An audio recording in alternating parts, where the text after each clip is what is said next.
Pessoal, não vamos esquecer de acionar o sino. Olá, combatentes do canal Arte da Guerra, tudo tranquilo aí, pessoal? Vamos dar o retorno do som.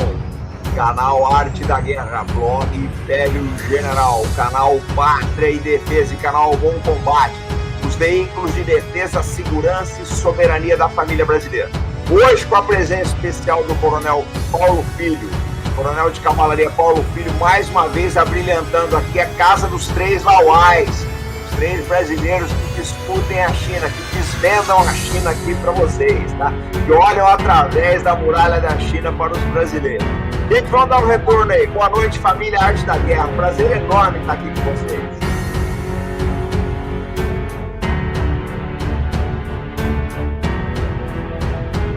Já estou vendo todo mundo aqui.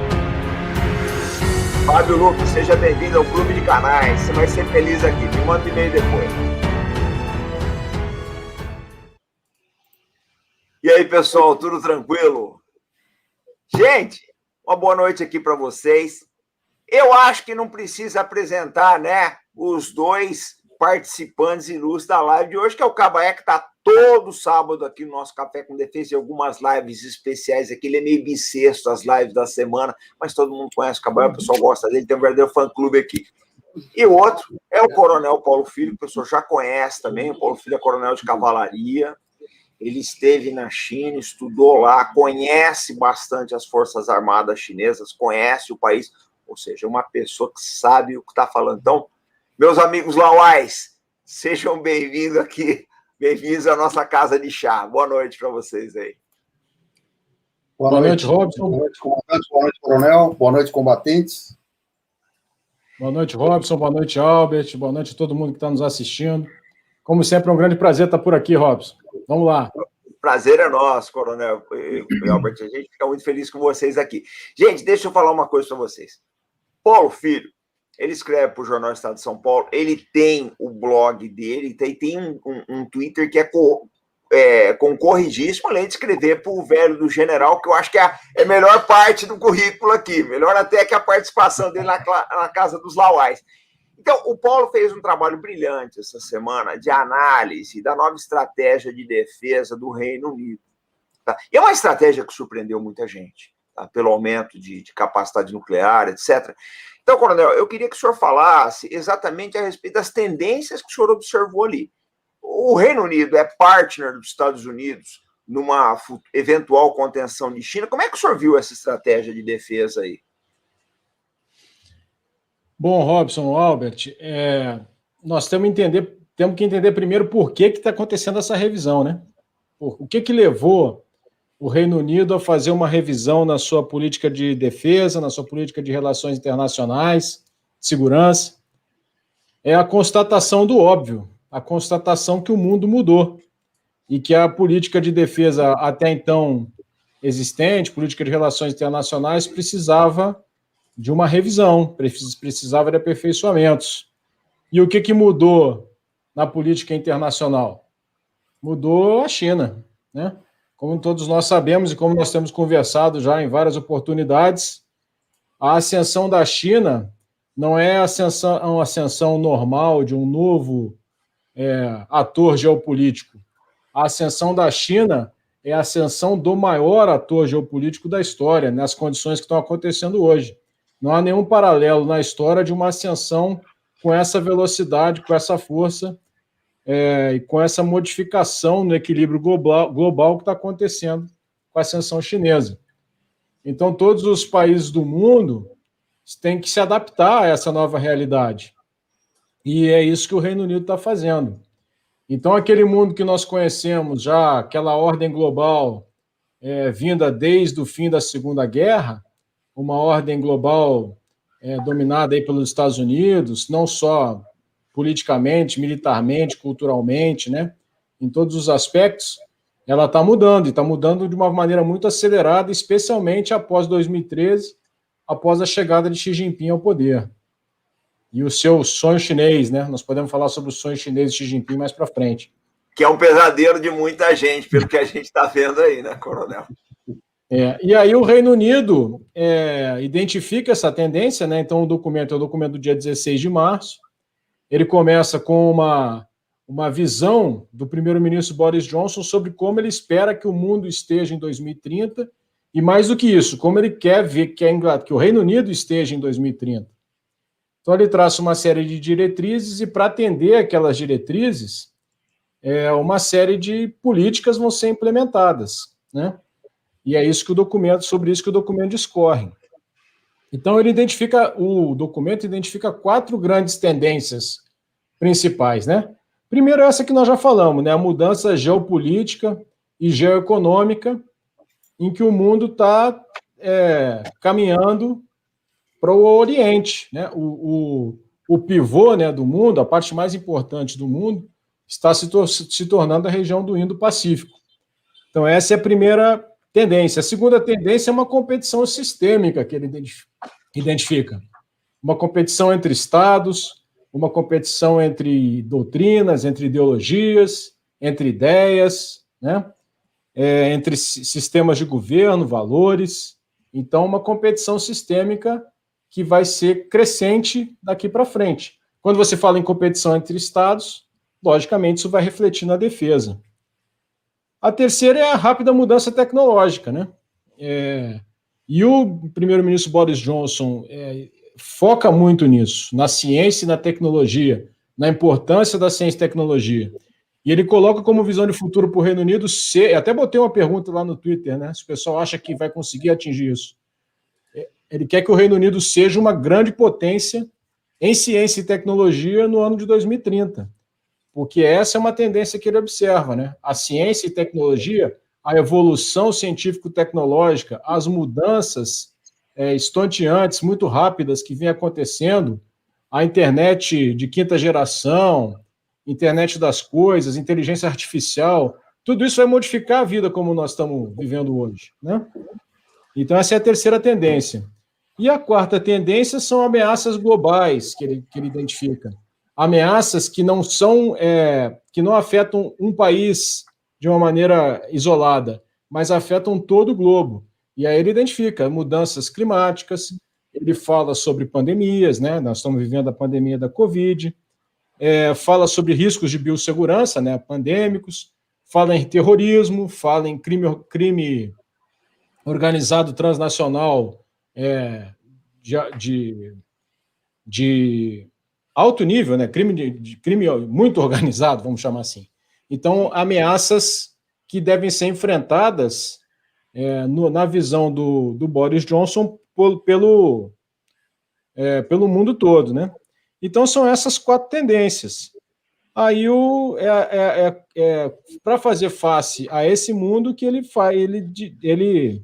estabelece uma série de políticas, né? Na área tanto na área de relações internacionais, quanto na área de defesa e etc.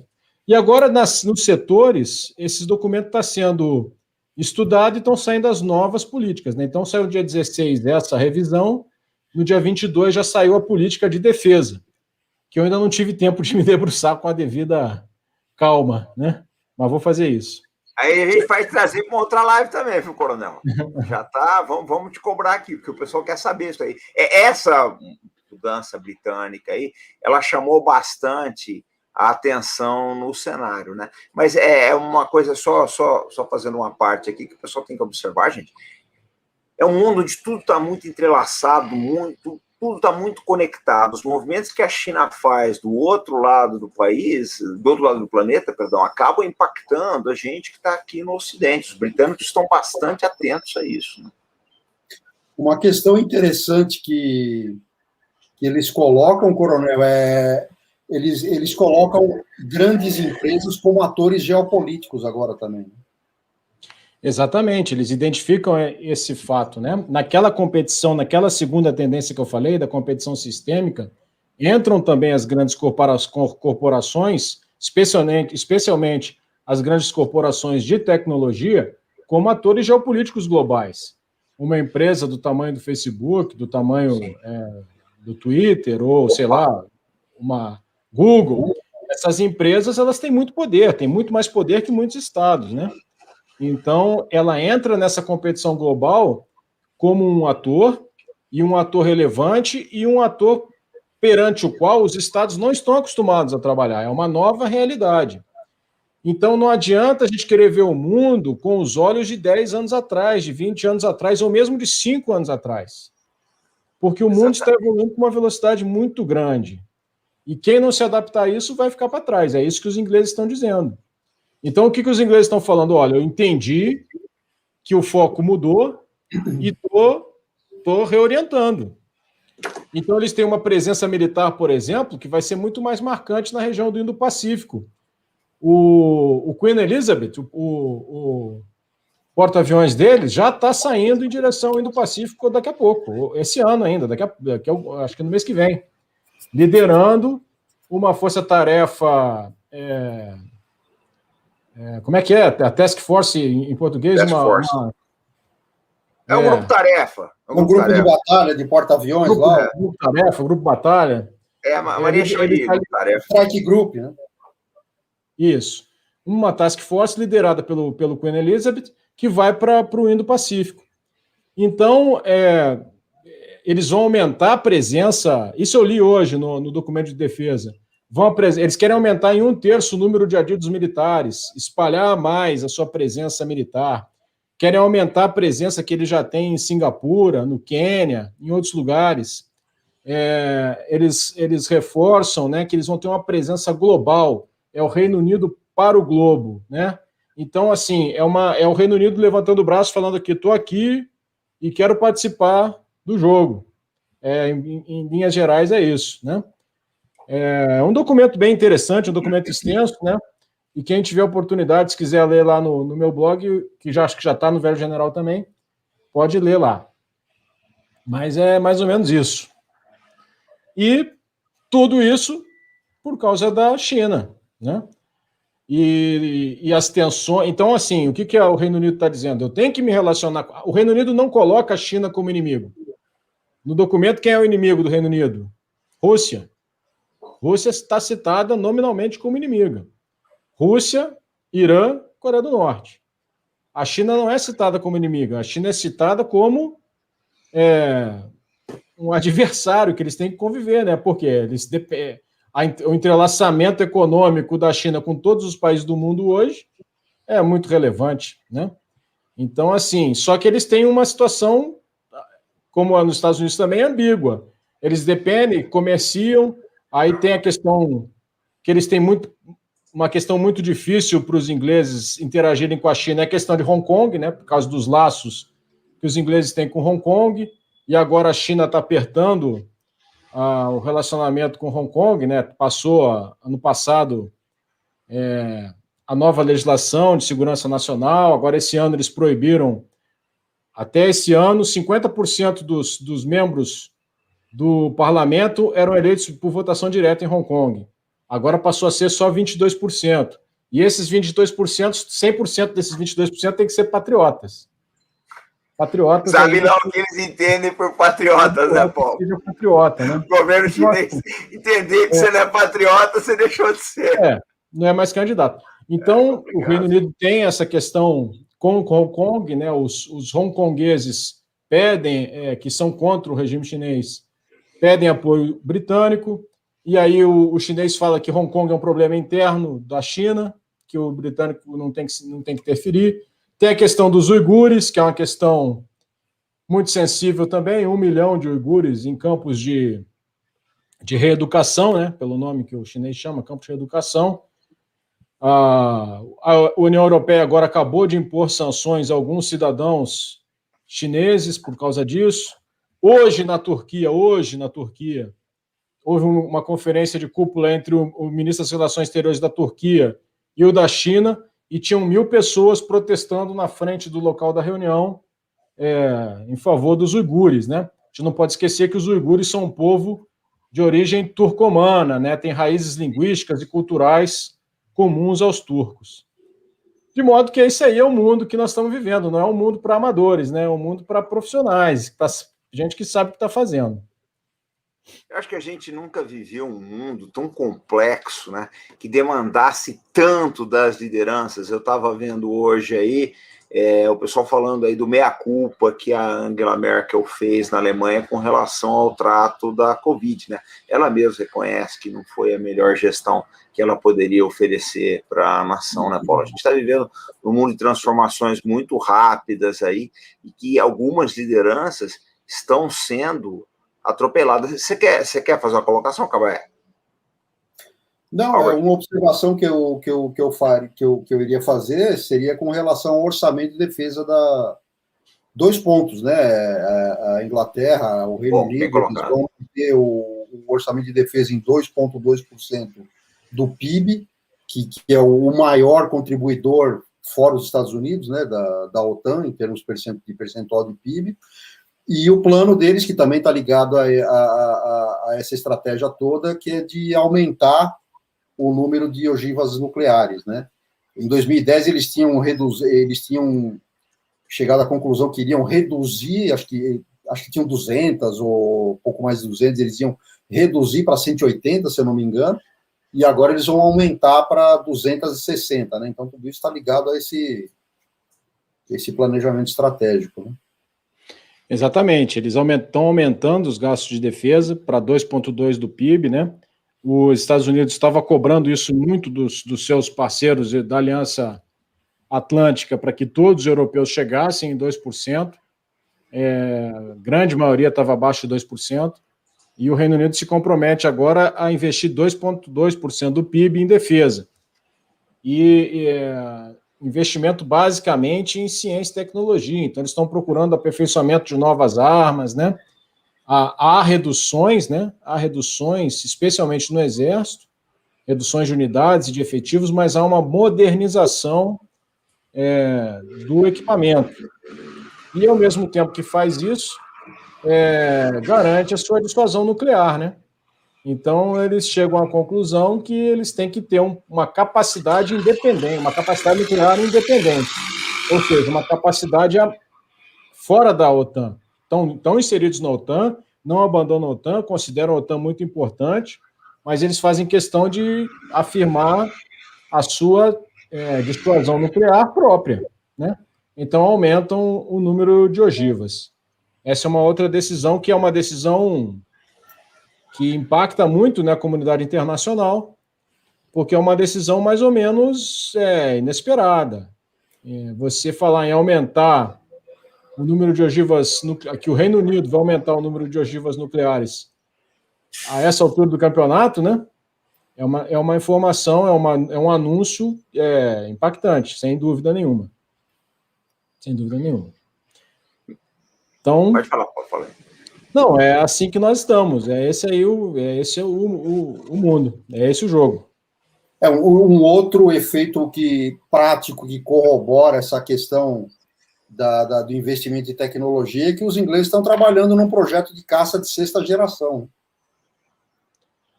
Exatamente, eu li também algo sobre isso, não me aprofundei, mas eles estão trabalhando num sistema de armas todo novo, não é isso, Albert? Exatamente, é um caça, ainda não se sabe se vai ser tripulado, não tripulado ou misto, mas eles estão aí trabalhando no planejamento, né?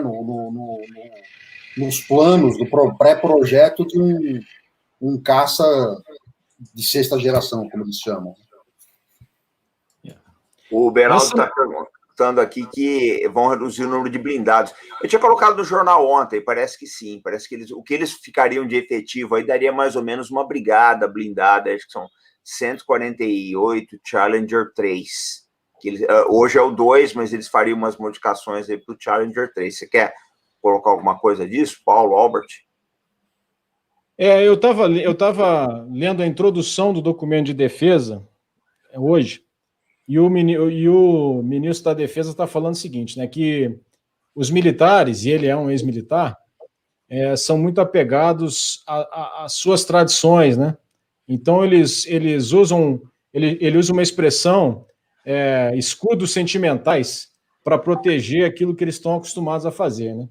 Então, eu, como cavalariano, quando o cara fala em diminuir blindado, dói meu coração, né? Mas nós temos que reconhecer que os meios de combate eles vão evoluindo, né? Ainda não se chegou à conclusão que os blindados estão ultrapassados. Longe disso. mas efetivamente você não tem mais como raciocinar com aquelas grandes formações de blindados da época da Segunda Guerra Mundial, né? Aquelas enormes batalhas de blindados que aconteciam, por exemplo, na Rússia, né? Na invasão dos alemães, quando os alemães invadiram a Rússia.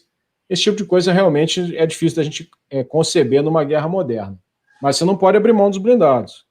Agora, eles realmente tomaram a decisão de diminuir. Agora, diminuir para 148, né? Challenger 3, quantos países no mundo tem uma frota de blindada dessa? Não são muitos, não. Exatamente. Não são muitos. E com a qualidade de manutenção de treinamento deles, é difícil também, né, Paulo? Dá uma eficiência muito grande para essa tropa, né? A tropa lá acaba sendo muito eficiente. Sem dúvida nenhuma. É a tropa que vai decidir o combate, né? É a tropa que tem o poder de decisão do combate. A tropa blindada, espinha dorsal dos exércitos modernos. Sim. Ô Paulo, mas você acha que o britânico ele está de olho em capacidade expedicionária? Que isso entraria no cômputo dele? Porque o cenário sendo Indo-Pacífico, alguma coisa de capacidade expedicionária, ou pelo menos de apoio a forças expedicionárias americanas, eles deveriam manter, né? Como é que você vê isso daí? Não, sem dúvida, Albert, sem dúvida. Tanto é que go global, saindo para o mundo. Então, a capacidade expedicionária está no radar. Só que nós estamos vivendo um tempo de marinha, né, Robson? Nós estamos voltando aí para o Almirante Mayhem. Almirante Mayhem, poder naval. É um momento de marinha. Eu tenho que reconhecer isso, que essas principais potências estão pensando nisso, né? Tanto é que a ênfase expedicionária aí está na marinha. Mas, o Paulo e Albert, e a nossa audiência, vou falar uma coisa para vocês, para a gente pensar um pouquinho.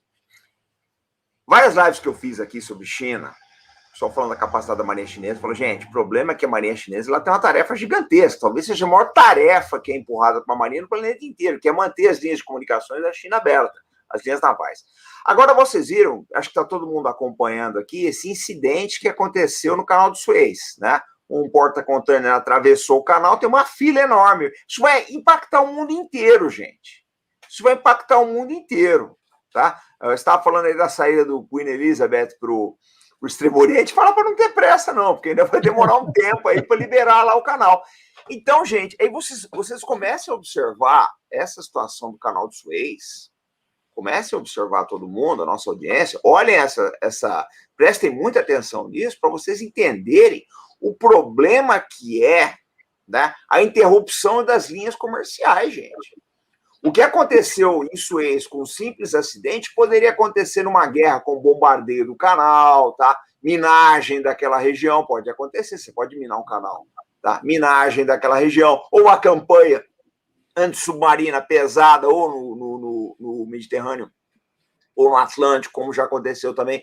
Então, isso que o coronel está colocando, da capacidade naval da Grã-Bretanha, do Reino Unido, é uma coisa muito importante. Vocês têm que prestar muita atenção, gente, porque esse é um cenário, o cenário de corte das linhas navais, você mata um país de fome. A Inglaterra quase foi à fome na Primeira Guerra Mundial e chegou muito perto disso na Segunda Guerra também, tá? É um fator muito importante. O britânico está sempre de olho nisso. Eu estava lendo hoje que passa pelo canal de Suez 9,6 bilhões de dólares em mercadoria por dia. Agora você imagina isso. Agora, Robson, isso que aconteceu no canal de Suez, imagina se acontece no Estreito de Malaca, o que acontece com a China? Sim, exatamente. É a grande preocupação que eles têm, né? Passa entre 80% e 85% do que vai de produtos de energia, por exemplo, petróleo. Vou colocar aqui para o pessoal se situar enquanto vocês estão falando. Então, isso ressalta a importância. Hoje nós tivemos um outro problema, não sei se vocês viram, lá no Mar do Sul da China, entre as Filipinas e a China. As Filipinas identificaram uns navios pesqueiros, né? Mais de 1.000 navios pesqueiros na Zona Econômica Exclusiva das Filipinas, navios chineses, né? Então, houve uma reclamação formal das Filipinas. Então, nós estamos vivendo um tempo em que as marinhas realmente estão se projetando. Olha, eu vou colocar aqui, só, pessoal, está aqui o Estreito de Malaca, tá? Que o Coronel Paulo Filho falou. Agora, eu quero chamar a atenção, gente, para um país, eu já falei em diversas lives aqui, para um país que, exatamente por essa situação do Estreito de Malaca, que ganhou uma importância muito grande, que é Mianmar, tá?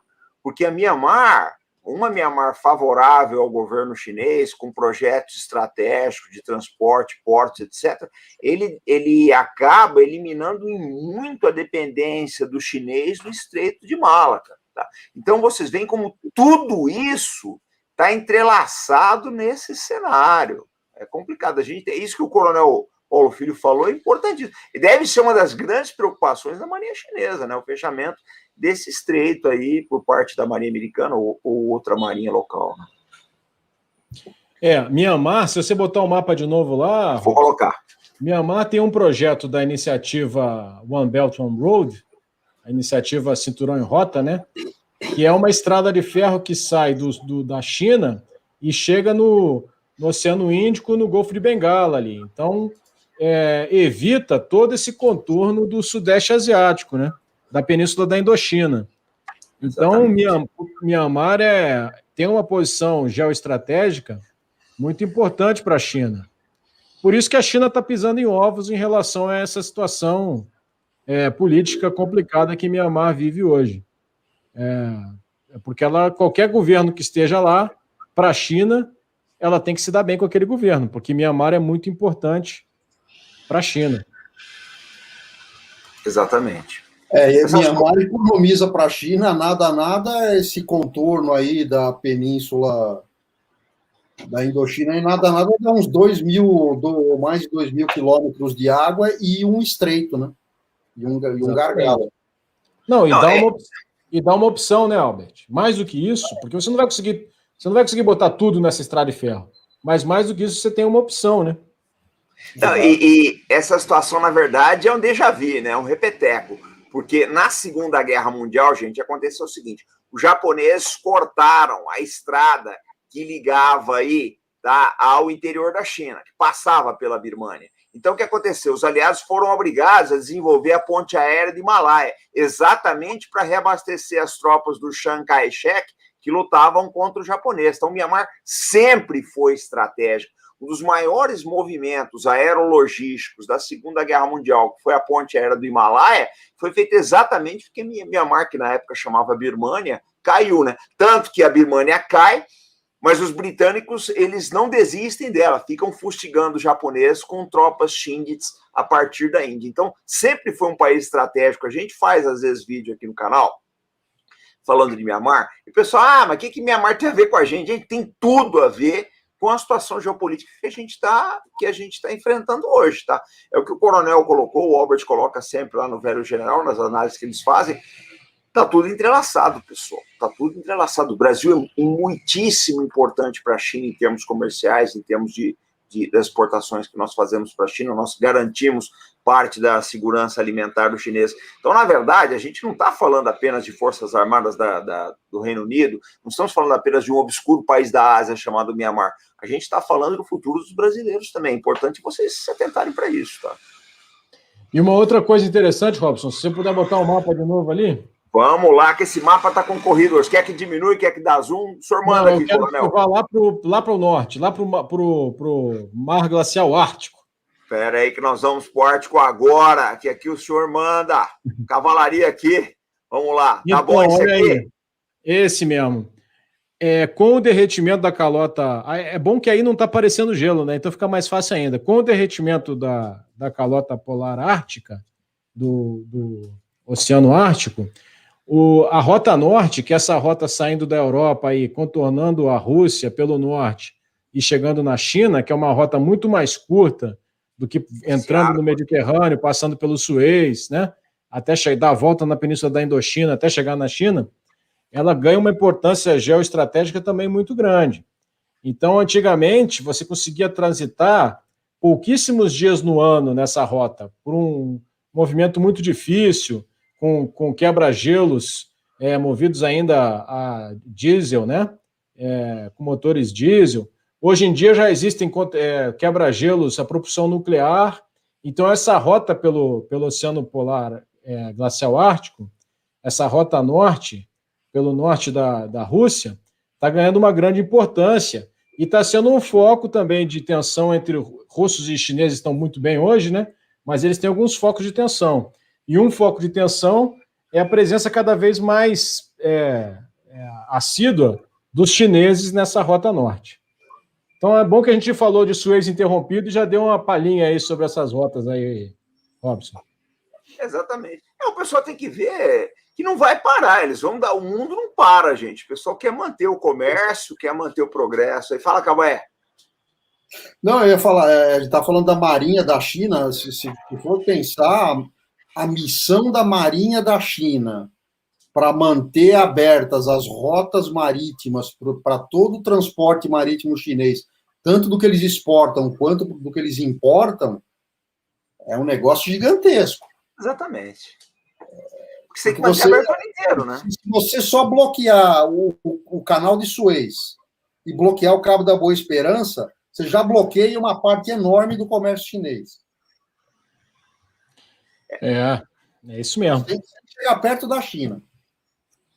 Olha, a coisa é complicada. Eu lembro da Segunda Guerra Mundial, que foi um problema na Segunda e um problema na Primeira e na Segunda Guerra Mundial, que eram os comboios que saíam dos Estados Unidos, não, o tráfego comercial, na verdade, o tráfego comercial que ia dos Estados Unidos para a Europa. A Alemanha lançou uma campanha submarina irrestrita naquela região, tá? E a Inglaterra começou a sentir mesmo. Aí os americanos só acabaram resolvendo esse problema aí através de comboios de muita superioridade tecnológica, aí, com o ASDIC e outros dispositivos aí, tá? Com patrulhas aeronavais ininterruptas para caçar os U-boats alemães. Gente, esse problema de interrupção de linhas marítimas é crucial. Você arrebenta um país, tá? Sem um soldado, antes do primeiro soldado botar o pé no território inimigo, se você destruir as linhas de comunicação dele, você já acabou com o país. Eu vou dar um exemplo, que pouca gente se atenta nisso. Até eu achei um documento esses dias, eu mandei para o Albert, vou te mandar, Paulo. Que foi a destruição da frota mercante japonesa na Segunda Guerra Mundial pela Marinha Americana e a Marinha Britânica. O Japão, em agosto de 45, quando lançaram as bombas, ele já era um país à beira da exaustão, porque não tinha mais marinha mercante, não podia mais trazer minérios, não podia mais trazer petróleo, não tinha mais como trazer borracha, não tinha mais como trazer nada. O país estava, assim, à beira de ser exaurido economicamente. Então, uma coisa, gente, que vocês têm que prestar, eu falo para a nossa audiência aqui, eu falo sempre isso para vocês têm que prestar muita atenção nisso. O papel da Marinha é manter isso aberto, porque se cortou as linhas de comunicações, gente, o soldado só vai entrar no país mesmo para ocupar, porque ali já acabou, né? O pessoal já está morrendo de fome. Aconteceu com a Alemanha na Primeira Guerra, né? No final eles estavam bem.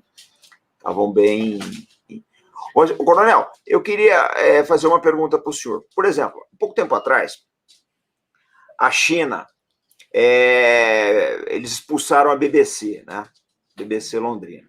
Hoje aí tem um boicote contra a Nike, um boicote pesado dos chineses contra a Nike, e eles parece que vão começar a sancionar os Estados Unidos na questão de direitos humanos, por incrível que pareça. Eles vão começar a questionar os direitos humanos dos Estados Unidos, problemas raciais, etc.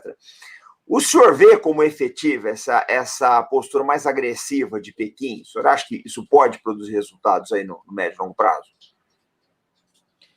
Bom, nós temos que entender a personalidade do Xi Jinping, né, Robson? O Xi Jinping, o tal do sonho chinês, né, que nós falamos no início. O sonho chinês você poderia chamar de Make China Great Again. É o lema do ex-presidente Trump, só que em vez de Estados Unidos é China. Então, o Xi Jinping é um líder nacionalista, que está disposto a levar a China no centenário. Então, a Inglaterra, o Reino Unido, botou agora um horizonte temporal de 2030, né, para esse estudo que eles fizeram.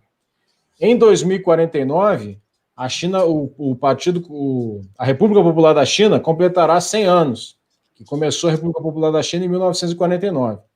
Então, o Xi Jinping botou esse horizonte temporal de fazer da China chegar nesse sonho chinês, fazer a China grande, em 2049. Isso significa Taiwan reincorporado, isso significa a China uma potência mundial para todos os efeitos, né? Então, isso extrapola o discurso, isso entra na própria mentalidade, na cultura, e aí você vai para isso que você está falando, né? Então, a China, hoje em dia, ela tem condição de responder às pressões. Eu não estou entrando no mérito, veja bem, não estou entrando no mérito, não estou discutindo se a pressão sobre Xinjiang, eu tenho a minha opinião, né? Mas eu não estou discutindo isso agora. Se a pressão sobre Xinjiang é válida ou não é válida. Eu estou colocando o seguinte: o ator geopolítico China recebe a pressão em Xinjiang e devolve a pressão. Olha só, eu tenho problema em Xinjiang, você tem o problema do Black Lives Matter. Você tem o problema das mulheres asiáticas que foram assassinadas. Eu não estou entrando no mérito, nem para um lado nem para o outro. Eu só estou dizendo o seguinte: é esse política, o jogo. né? É política. É esse o jogo. Porque ela tem hoje um peso geopolítico que respalda ela para fazer isso. Tanto ela tem que várias empresas dessas multinacionais, multimilionárias, baixam a cabeça para a China. O próprio Hollywood, nós já conversamos sobre isso numa outra live. Sim. A jaqueta do Tom Cruise do filme Top Gun. No primeiro Top Gun, todo mundo da nossa geração, né? A garotada não sabe nem o que é isso, mas a nossa geração, quem lembra do Top Gun, todo mundo teve uma jaqueta de couro parecida com a do Tom Cruise. Eu tive. Atrás tinha a bandeira de Taiwan. O que a China falou para Hollywood agora? Negativo. Se você botar a bandeira de Taiwan nas costas do Tom Cruise, esse filme não passa na China.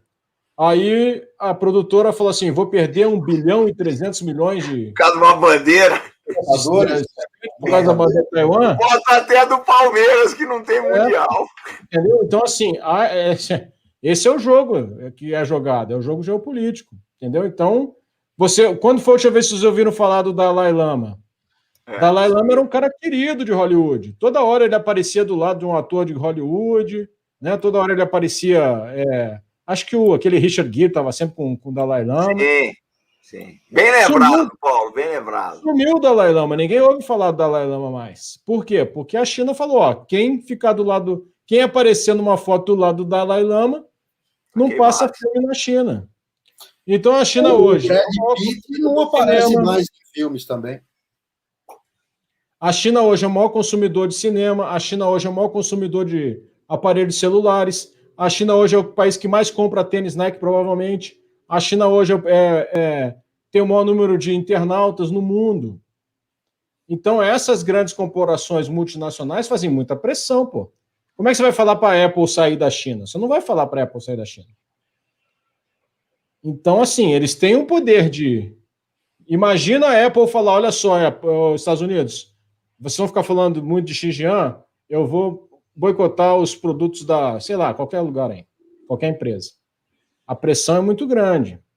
Então, isso faz parte desse conflito, né? Aí eu volto para aquele livro lá, que nós já falamos também, do Graham Allison. Eu te dar destaque aqui, Paulo, peraí que eu vou dar destaque. Armadilha de Tucídides. Fala de guerra. A caminho da guerra. Os Estados Unidos e a China conseguirão escapar da armadilha de Tucídides? Eu acho que a maioria do nosso pessoal sabe do que nós estamos falando, né? A armadilha de Tucídides. Ou precisa explicar? Vamos explicar, Agora né? tem a ascensão de uma potência, né? Em alguns casos, elas acabaram indo à guerra. Tucídides foi um historiador que escreveu a história da Guerra do Peloponeso, né? Um clássico. Escreveu, tenho ele aqui em algum lugar. Depois eu pego lá. A história da Guerra do Peloponeso. Então, o que o Tucídides escreveu? A ascensão de Atenas e o temor que essa ascensão inspirou em Esparta provocou a guerra. Então, o que estava acontecendo? Atenas estava crescendo e estava ameaçando Esparta, que era a maior potência grega na época. Esparta não suportou essa pressão e foram à guerra. Aí o Graham Allison, que é um professor, pesquisou com a equipe dele 16 guerras nos últimos 500 anos. 16 guerras não. 16 situações em que uma potência emergente confrontou uma potência estabelecida. Nos últimos 500 anos, dessas 16 vezes, 12 houve guerra. O Graham Allison não fala que haverá guerra, né? Muita gente acusa ele disso, né? Ah, não, você está dizendo que é inevitável a guerra. Não, ele não diz isso. Mas ele diz que essa ascensão de uma grande potência, ao confrontar a potência estabelecida, gera uma série de tensões em todos os campos. Campo econômico, campo político, campo militar, campo cultural. E com todas essas tensões, elas podem acabar levando ao conflito, né? Então, é essa dinâmica que nós estamos assistindo agora. E nós estamos assistindo essa dinâmica numa intensidade nunca vista antes. Por quê? Porque hoje existe condições para que essa intensidade seja muito mais importante. Nós vivemos num mundo globalizado, onde o que acontece em Myanmar nós sabemos na mesma hora. No século XIX, na China, na Revolução Taiping, morreram 20 milhões de pessoas. 20 milhões de pessoas. Ninguém ficou sabendo disso no mundo, na época. Eu só ficou sabendo muito tempo depois. Hoje, se morre 20 pessoas em Xinjiang, o mundo fica sabendo instantaneamente. Então, as tensões, elas são multiplicadas ao infinito. Mas é isso. Gente, só dar um alô aqui, obrigado, Coronel. Pessoal, vamos dar o like aqui, tá? Porque tem mais likes mais gente do que like a bordo. Então vamos dar o like para ajudar o canal, gente. Porque vocês estão dando like, compartilhando, fazendo comentários, o canal cresce, tá? Vocês têm uma aula aqui de geopolítica, de assuntos militares de altíssimo nível. Então vamos dar o like, que é a maneira que vocês têm de distribuir aqui o canal. Fala sempre que like, copo d'água, gente, não se nega para ninguém. Quero dar um abraço aqui para o Moisés, também do canal Pátria Defesa, que está por aqui. 21h45, tá? Ele e a Camila estão aqui na área. 21h45, tem lives do Moisés hoje. Cabaé, você quer colocar alguma coisa em cima do comentário do Coronel Paulo? Não, ele estava falando aí sobre essa questão de uma potência ascendente desafiando a potência vigente, né? Isso me lembrou uma matilha de lobos ou um bando de leões. Você vai ter o leão mais novo que vai lá tentar tomar o lugar Exatamente, bem comparado. Você tem o lobo mais novo que vai tentar tomar o lugar do macho alfa. Isso acontece na natureza o tempo todo. Agora, uma coisa que eu queria ressaltar é que nessa revisão da política inglesa, o foco todo está na ciência e tecnologia. Por quê, né? Imagino eu. Porque os ingleses identificaram nesse nicho eles têm capacidade de se tornar uma grande potência. Então, eles têm excelentes universidades, eles têm um bom capital para poder investir. Então, eles estão dizendo assim, não, eu sou bom nisso, então eu vou investir nisso. Essa vai ser minha principal ferramenta para eu conviver nesse ambiente completamente diferente, que o mundo está, para onde o mundo está caminhando, e mantendo os interesses do meu país, mantendo o Reino Unido como uma potência global. Então, isso é uma coisa interessante. Ciência e tecnologia, né? Nós estamos aqui conversando ao vivo por um aparelho, por um computador, com mais de 1.000 pessoas, eu acho, nos assistindo.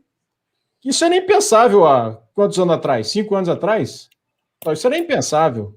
A gente está aqui conversando para o mundo todo. Então, assim, a tecnologia vai nos afetar de formas que nós ainda nem sabemos. Daqui a 5 anos nós estaremos fazendo coisas comumente, coisas que hoje nós nem imaginamos. E só quem tiver embarcado nessa onda, quem tiver desenvolvendo tecnologia, quem estiver trabalhando em ciência, vai poder pegar esse bonde aí da história. Quem não fizer isso estará fora do bonde. Fora do bonde. Paulo, eu quero te fazer Quer fazer um comentário, Cabaé? Não, pode seguir. Deixa eu só fazer uma pergunta. Eu queria saber o seguinte, você falou uma coisa agora que eu achei muito interessante, que a ascensão da China é realmente uma coisa avassaladora, são números dantescos, todo mundo, nós três trabalhamos com isso, fazemos análises diárias aí, tá? Eu gosto muito de acompanhar a análise de vocês dois, aprendo demais com vocês aí, e são comentaristas que eu confio muito, opiniões que eu considero muito abalizadas. Ô Paulo, você que vive, porque nós vivemos isso aqui, a gente tem mais ou menos a mesma idade, todo mundo somos da mesma geração, que o Paulo falou, a gente viu o Top Gun aí, né? Mas a gente que viveu a União Soviética, Tá? Você consegue traçar um paralelo sobre o confronto americano com a União Soviética, com a falecida União Soviética, e hoje com a China? Você vê alguma semelhança? Você acha muito diferente? Qual que é a tua visão disso, Paulo? Não, há semelhanças, mas há mais diferenças do que semelhanças, Robson, né? Bom, em primeiro lugar, a União Soviética era a líder de um bloco político ideológico. Então, havia um conflito de ideias. O primeiro conflito era, assim, o primeiro não, né? Mas um importante conflito era o conflito de ideias. Era o mundo socialista, comunista, contra o mundo capitalista democrático, né? Então, era um confronto de ideias. Era um confronto muito baseado no campo militar. O que a China negocia com os Estados Unidos hoje por dia, eu não me lembro agora do valor, eu me lembro só da comparação, era o que os Estados Unidos comerciavam com a União Soviética por ano. Então, o volume de negócios, o volume comercial entre Estados Unidos e União Soviética, de um ano, era o volume comercial dos Estados Unidos com a China hoje em um dia. Duas economias tão profundamente imbricadas como as economias dos Estados Unidos e da China não vão à guerra com tanta facilidade, porque os dois têm muito a perder. Esse fator não existia no confronto entre União Soviética e Estados Unidos. Era um confronto militar, político, ideológico. Dois blocos muito claramente definidos. A China hoje, na minha opinião, não deseja liderar nenhum bloco político-ideológico. A China não quer exportar o seu sistema de governo para outros lugares do mundo. Não tem nenhum indício nesse sentido. Às vezes as pessoas falam, né? Ah, não, porque o comunismo chinês... Tá, ok, eles são um partido comunista, completamente diferente da gente, autoritários, é uma ditadura comunista, não tem dúvida disso. Mas eles querem... A pergunta que eu faço é a seguinte: eles querem exportar esse modelo? Não querem. A União Soviética queria. A China daquele tempo queria. A China lá da Guerra Fria queria.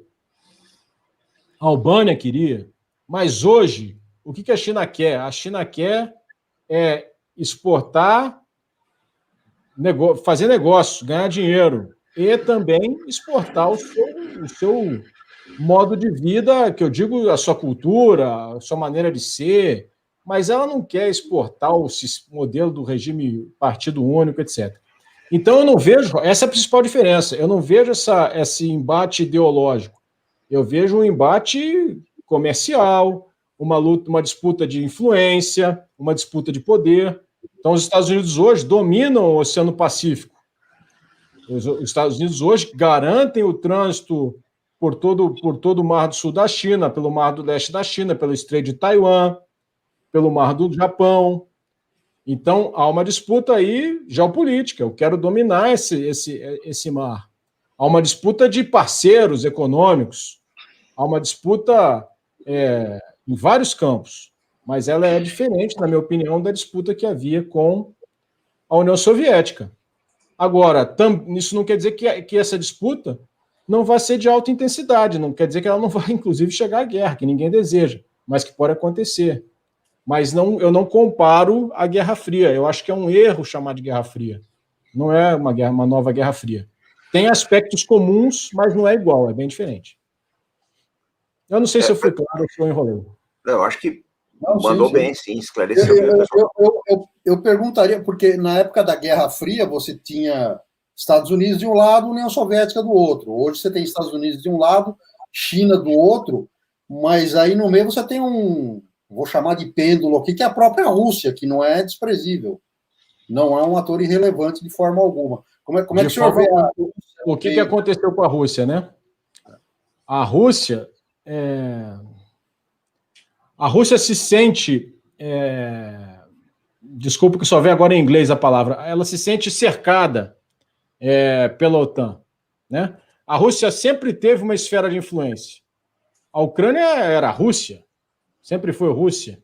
Aqueles países do leste europeu sempre foram área de influência da Rússia. Aquilo ali sempre foi um cinturão de segurança para a Rússia. A Rússia foi invadida 3 vezes nos últimos 200 anos. Que país foi invadido 3 vezes nos últimos 200 anos? Napoleão, Alemanha, antes disso a Suécia, né? Sim. Então ela sempre deu muita importância para aquele entorno. Com a implosão da União Soviética, o que aconteceu? A OTAN foi chegando perto, foi batendo na fronteira da Rússia. E os russos se incomodaram muito com isso. Quando eles viram que estava chegando na Ucrânia, eles traçaram a linha vermelha. Não, daqui não passa. Veja bem que eu não estou fazendo juízo de valor, hein? Eu não estou dizendo se os ucranianos querem ou não querem. Não, acho que aqui a gente faz análise, mas a nossa audiência está acostumada, Paulo. Sabe não estou fazendo juízo de valor. Aí eles passaram a linha vermelha ali, ó. Aqui não passa. Então tá. Só que aí tomaram a Crimeia.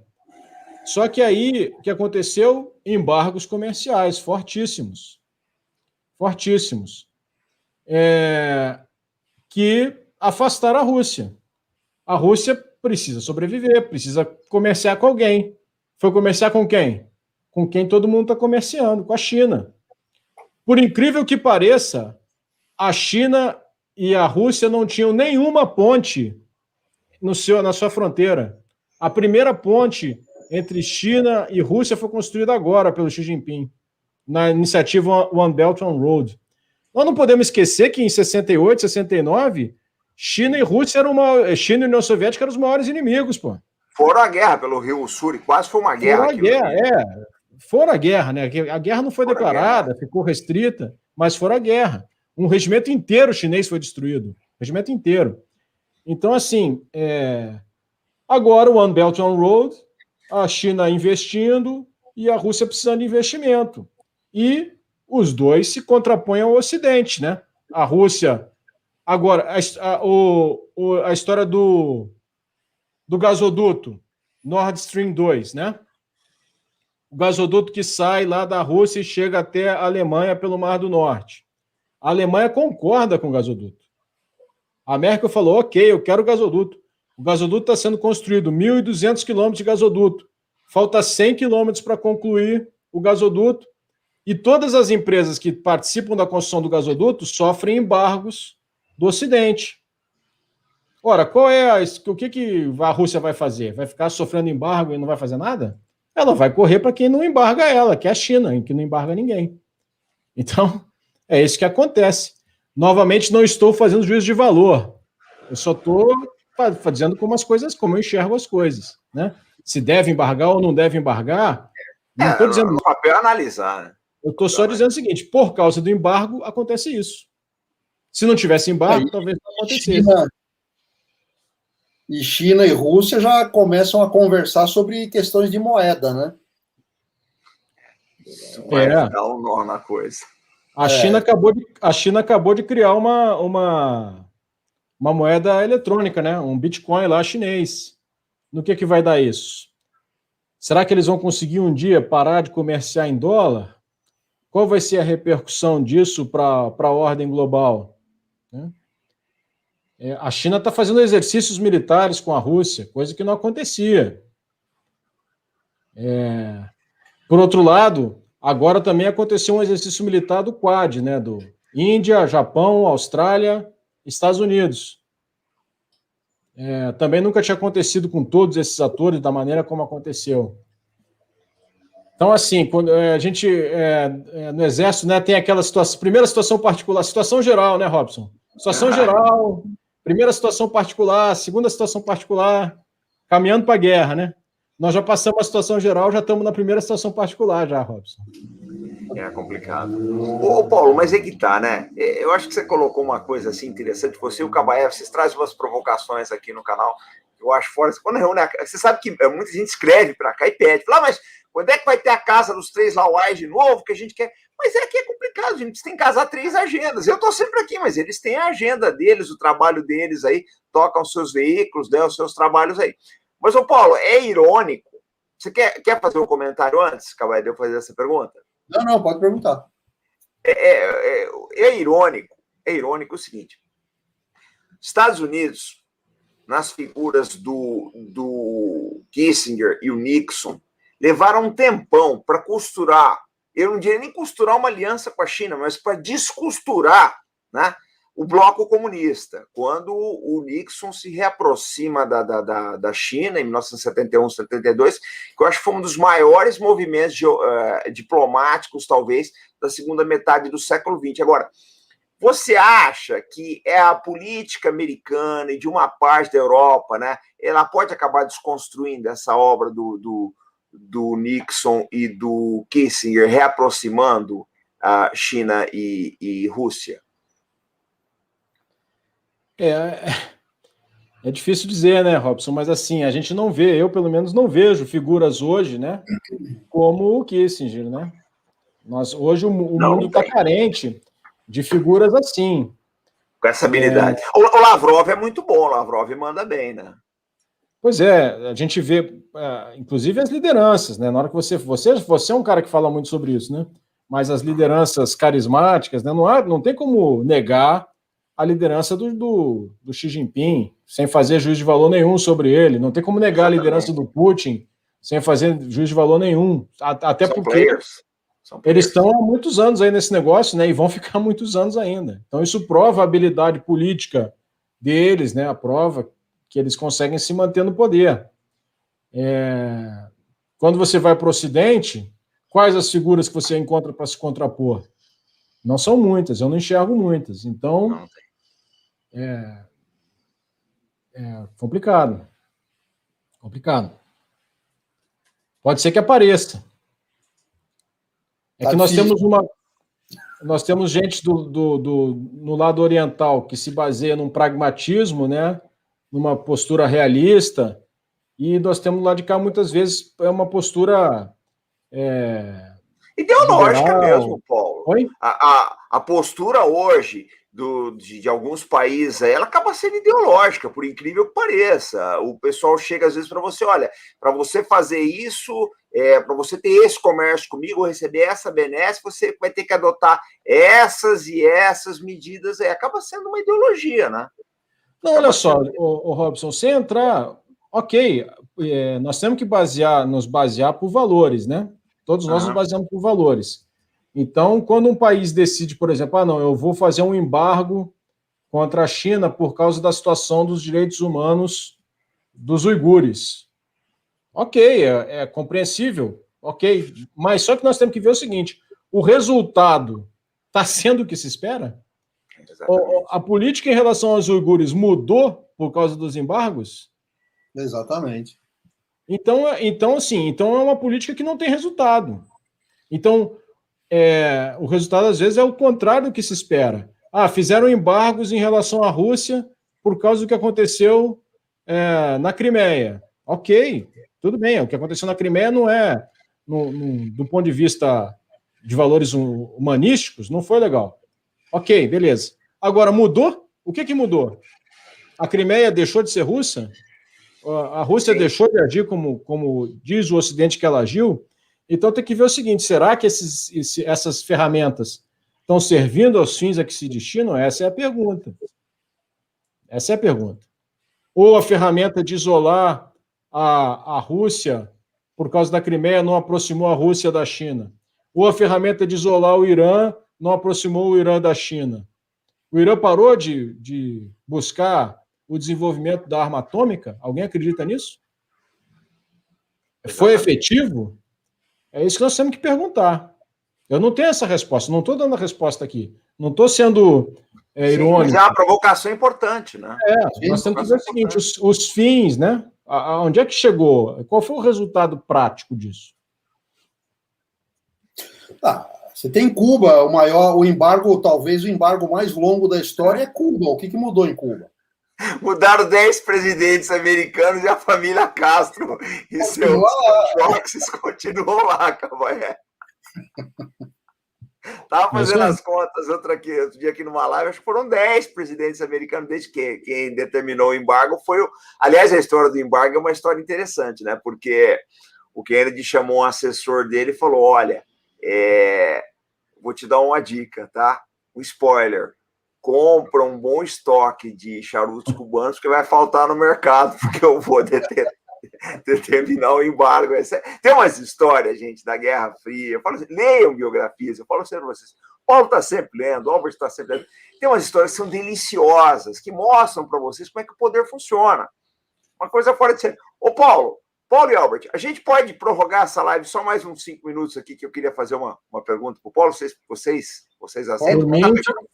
Ficamos o tempo que você quiser aí, Robson. Já, e quase 1.700 pessoas a bordo aqui. Eu queria... Você quer fazer um comentário, ou Cabanha, em cima da última resposta do Paulo? Você quer colocar alguma coisa? Pode seguir. Ô, Paulo, eu quero te fazer uma pergunta que eu estou querendo fazer faz tempo.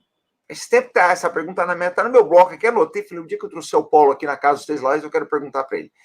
Paulo, você acha que ele... Porque saiu um artigo ontem na Foreign Policy ali, dizendo o seguinte, que o Trump entendeu a China, entendeu tudo errado da China, e o Biden está indo pelo mesmo caminho. Eu queria te fazer essa pergunta, tá, com base no teu cabedal. Primeiro que você é um oficial superior do Exército que estudou na China, conhece o país, conhece a mentalidade dos militares chineses, e você e o Cabanha se debruçam sobre o assunto, vocês estão estudando isso todo dia, tanto que eu me ancoro em vocês, estou sempre perguntando. Quero te fazer uma pergunta. Você acha que a liderança política e diplomática americana, a liderança militar, eu acho que está entendendo, mas você acha que a liderança política e diplomática dos Estados Unidos entendem a China? Como é que você vê isso? É uma pergunta difícil, né, Robson? Não, olha só. Se for o caso, a gente faz uma live só para você explicar. Não, olha só, cara, o corpo diplomático norte-americano, o corpo do secretário de Defesa, é um corpo profissional altamente competente, né, Robson? Nós não podemos acreditar que os caras não saibam o que estão fazendo. Exatamente. Mas o que acontece? Essa oscilação, né? A verdade é que houve ele disse que foi pelo mesmo caminho, o Trump e o Biden. Eu não sei se eu concordaria integralmente com essa assertiva, porque o Biden mantém a pressão, né?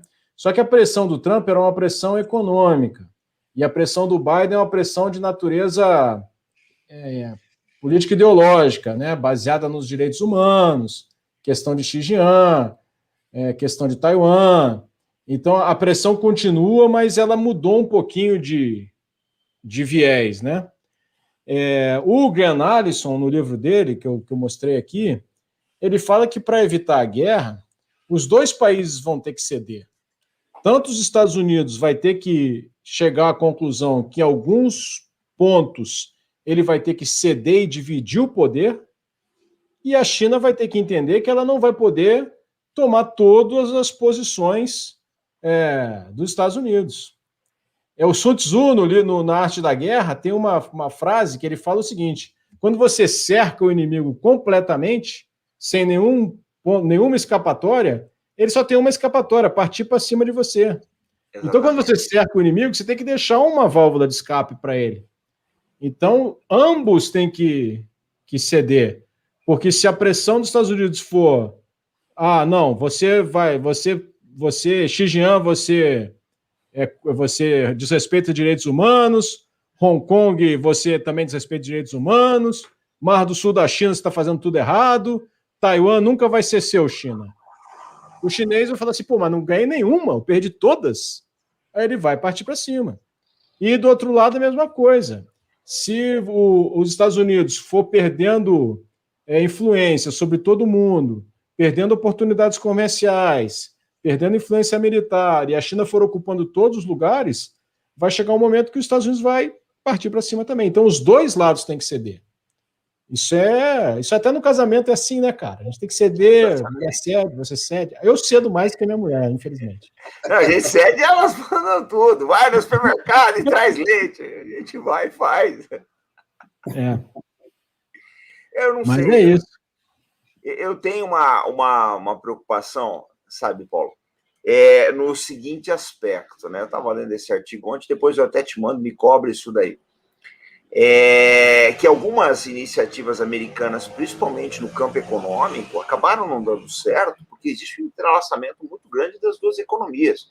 Muitas vezes, quando você aplica um castigo, vamos dizer assim, na China, o exportador americano acaba sendo prejudicado. E isso vai impactar lá na frente, em votos, em apoio, em pressão no Senado, em pressão na Câmara, etc. Então é difícil, é muito complicado.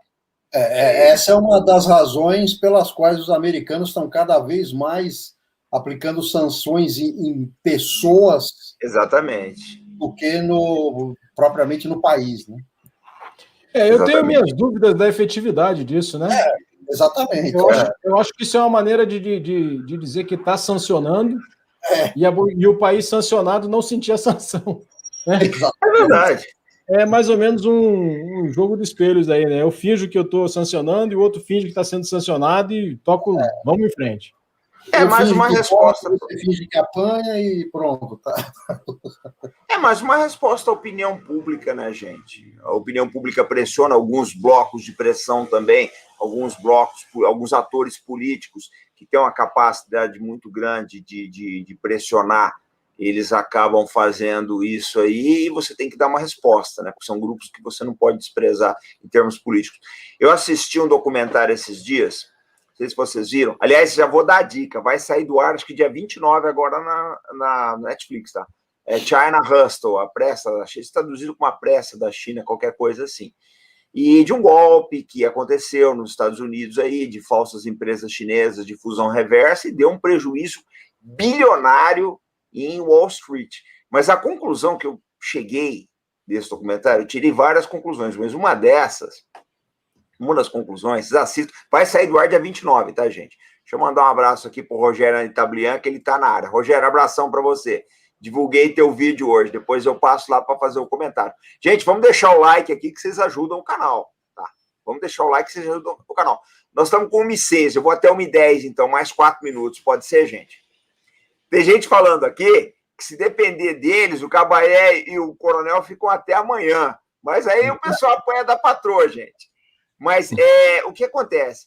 Eu percebi nesse documentário que eu consegui, a visão que eu tive, tá? Eu posso estar errado, mas a visão que eu tive é que o pessoal o operador do lado da China estava entendendo mais a máquina americana do que vice-versa. Porque eles conheciam as regras do mercado americano para dar esse golpe, conheciam as fragilidades e conheciam o comportamento do investidor americano. E deram um golpe perfeito. Do outro lado, você tinha investidores, corretores e mesmo órgãos fiscalizadores, tá? Teve até um general de 4 estrelas que caiu nessa. Acho que ex-comandante da OTAN que caiu nessa. Ele ficou como representante de uma empresa aí que comercializava os ativos da China e acabou que ele queimou a imagem dele aí. Então, o que acontece? O que eu percebi, Paulo, e eu recomendo que vocês assistam, que vai sair do ar dia 29, é que a China está estudando bastante os Estados Unidos. Eu não sei se o contrário está acontecendo, viu, gente? Naquele livro do Kissinger, né, sobre a China, o On China, logo no início do livro, ele enfatiza muito que para você poder entender a China, você tem que entender a cultura chinesa, entender como eles pensam, né? Não adianta a gente entender e estudar a China com os nossos valores, com os nossos paradigmas, nós não vamos entender, né? Para mim, para a maioria das pessoas, o valor, por exemplo, o valor liberdade é um valor de primeiríssima ordem, né? De primeiríssima ordem. Para um ocidental, a liberdade, por exemplo, é um valor de primeiríssima ordem. Para o chinês, talvez não seja. Talvez a disciplina, talvez a organização social venha antes da liberdade. Isso foi uma discussão muito interessante que nós tivemos na escola lá na China, mas é uma conversa para outro dia. Se existem ou não existem valores universais. Uma discussão muito interessante. Mas voltando para o Kissinger, ele faz essa comparação, né? Ele fala sobre o xadrez, né, que é o jogo do Ocidente, e o Weiqi, que é o jogo da China, o jogo chinês, né? O xadrez, Go ou o Weiqi, né? O Go é japonês, né? O Weiqi na China, o nome. Quando você joga xadrez, tem lá, você tem que derrubar, conquistar o rei adversário, né? Checkmate. É um jogo objetivo, um jogo direto, é um jogo que você tem objetivos muito definidos. O Weiqi não, o Weiqi você tem cento e tantas peças, umas para um lado, cento e tantas para o outro, e o objetivo é você cercar as peças do adversário. Então, no tabuleiro, estão acontecendo vários combates ao mesmo tempo. E para um ocidental, quando ele olha para aquele tabuleiro, diz o Kissinger, ele não sabe quem está ganhando. Então, ele usa essa figura do Weiqi e do xadrez para mostrar a diferença de maneira de pensar do Ocidente e do Oriente. Então, não adianta você querer pensar, entendê-los, né, pensando da nossa forma. Você tem que entrar na cabeça deles e entender como eles estão pensando. Exatamente. A diferença de tempo também, como é que se conta o tempo, né? O Brasil descoberto em 1500, a nossa história é de 1500 para cá. A história da China é de menos de 2000 antes de Cristo. Isso é história que pode ser contada mais ou menos organizadamente. Porque o homem de Pequim é de centenas de milhares de anos. Já existia agrupamento humano. O Sun Tzu viveu em 500 a.C., Lao-Tzu, do taoísmo, 500 a.C., Confúcio também. Então, assim, o tempo para eles tem outra perspectiva. Então, esse imediatismo do Ocidente, ele não é dessa forma que ele é compreendido no Oriente. Mas eles se acostumaram a estudar como os ocidentais pensam. Se acostumaram com isso. Tiveram que aprender isso, e aprenderam isso a duras penas no século XIX, com a presença dos países imperialistas lá na China, né? Reino Unido, França, Rússia, Japão, etc. Alemanha. E o contrário não aconteceu. Então, hoje, o Ocidente toma um susto com esse crescimento chinês e fica tateando, né? Tentando encontrar a melhor forma de se contrapor. Mas está começando a entender, né? E essa política do Reino Unido hoje é uma amostra dessa, é uma amostra disso. O Reino Unido está, pelo menos, traçando um rumo. Nós vamos nessa direção aqui. Ele já entendeu que o mundo está mudando, né? E vai ter que ir nessa direção. Tomara que os outros países compreendam isso também. Os britânicos sempre foram práticos, né? Sempre foram práticos. Sempre. Os grandes golpes da Guerra Fria contra a União Soviética era sempre a Inglaterra que dava. O serviço secreto britânico era muito operante, o serviço diplomático deles também é muito bom. Olha, gente, eu vou dizer uma coisa para vocês, pegar gancho no que o Paulo Filho falou aqui sobre as guerras da China, sobre a rebelião Taiping. Eu falo sempre que a maneira mais rápida de você aprender geopolítica, você vai saber tudo sobre a geopolítica se isso acontecer na tua vida um dia, tudo. Rapidamente, você vai aprender, vai entrar numa velocidade na tua cabeça, você vai saber tudo, você vira um doutor em geopolítica. O dia que teu país for ocupado, você tomar um tapa na cara de um soldado estrangeiro, que te dá uma porrada, aí você sabe tudo de geopolítica. Pega um iraquiano, ele sabe tudo de geopolítica. Ele sabe os interesses, porque esse cara aí já entrou americano na casa dele, já entrou britânico, deu porrada, revistou a casa dele, etc. Então, eu digo sempre, o brasileiro, ele vive num mundo à parte. Eu vejo alguns comentários, a gente vive num mundo à parte, a gente não passou por essas coisas que outros povos passaram, gente. Quando você passa por essas coisas, você começa a ver o mundo de outra forma, você começa a desconfiar de estrangeiro, você já não vê como bonzinho, não. Então, eu aconselho vocês, já caminhando para o encerramento da live aqui, eu aconselho vocês a lerem sobre outros países, leiam sobre a Índia, leiam sobre o Irã, leiam sobre a Coreia do Norte, leiam sobre a Rússia, leiam sobre a China, porque vocês estão acostumados a assistir filme americano, filme francês, filme britânico, então vocês já sabem mais ou menos como é que é o modo de vida lá, mas vocês precisam começar a entender a mentalidade de outros países, pessoal. Não é o conto de fadas que é o brasileiro, não é isso, a gente vive praticamente num conto de fadas, país maravilhoso, tem sol todo ano, tá? Colheitas abundantes aí. A realidade desse país é outra. A China, só para vocês terem uma base, não há consenso, acredita-se que entre 12% e 14% apenas do solo chinês é arável. Fora tufão, fora nevasca, fora praga de gafanhoto, etc. Então, gente, eu falo sempre, vocês vêm aqui no canal, o canal é muito pé no chão, muito realista. Por isso que a gente reúne os lauais aqui, uma visão realista, sem floreio, sem ideologia, sem puxar para o lado. A gente quer mostrar para vocês como é que o mundo funciona. Então, Paulo, você quer mostrar, e você e o Orbit querem mostrar, para a gente caminhar para o final, algumas dicas de leitura das bibliotecas de vocês? Querem colocar aí? Não, hoje é essa aqui, cara. Eu acho que é o momento certo para ler esse livro. Deixa eu te dar aqui, peraí, vou te dar destaque aí, Paulo. depois eu vou destacar. É O Caminho da Guerra, eu tenho esse livro, do Graham Wilson. Está com preço bom na Amazon. Deixa eu colocar o Cabaé aqui. Albert, tem uma dica aí, camarada? Bota de novo aí, Robson. Bota de novo aí. Peraí, que eu já venho o Albert de novo. Você ou o Albert? Ó, esse aqui é pro pica-fumal de cavalaria, ó. O Osório, do Doratioto. E o Duque de Ferro, da Bibliex. Vamos dar uma olhada na Bibliex, tem muita coisa boa. Cabaé, tá contigo aí. Não, isso aqui não tem nada a ver com a China, nem nada. É Os Últimos Soldados da Guerra Fria, Fernando Moraes. Estou lendo aqui.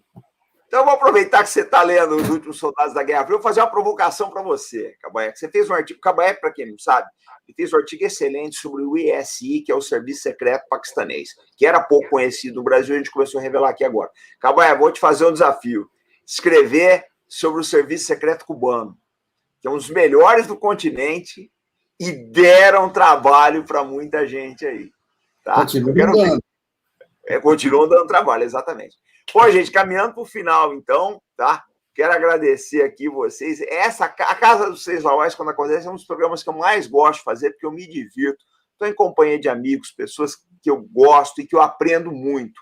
Então, vou deixar agora o Cabaé e o Paulo Filho para fazerem as despedidas dele aqui.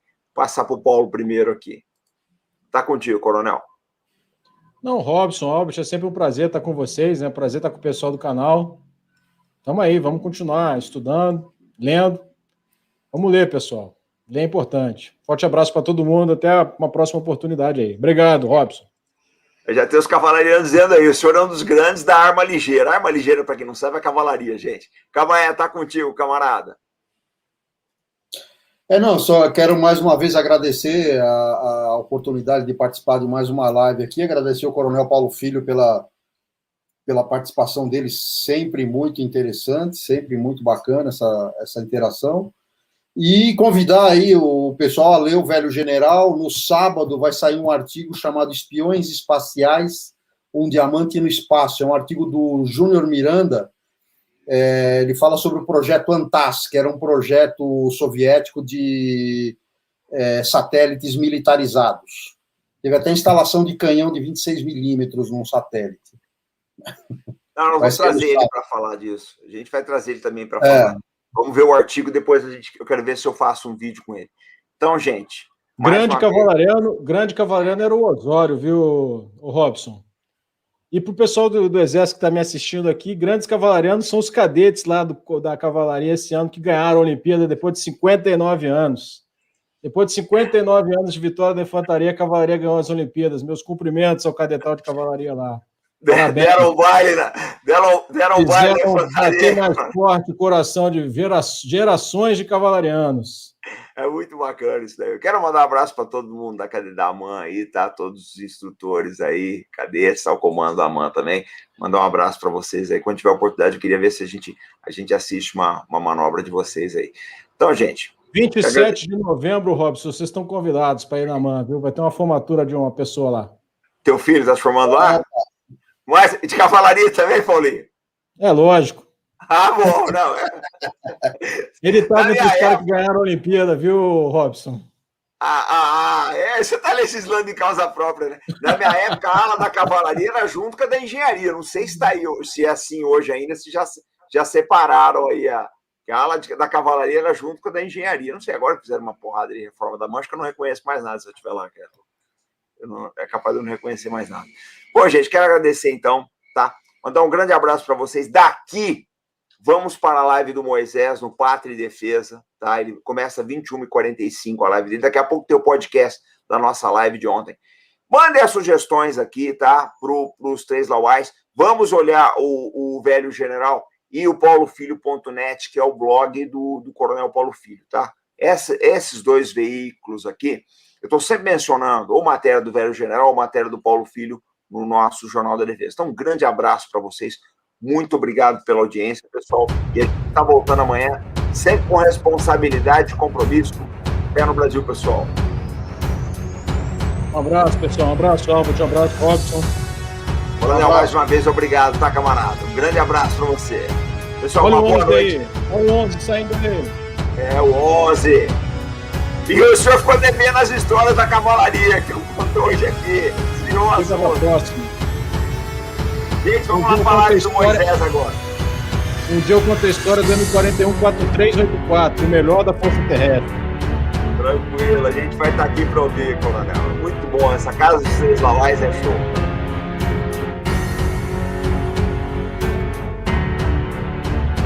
Grande abraço para todos vocês, gente. Vamos rezar pelo Brasil, que esse país merece.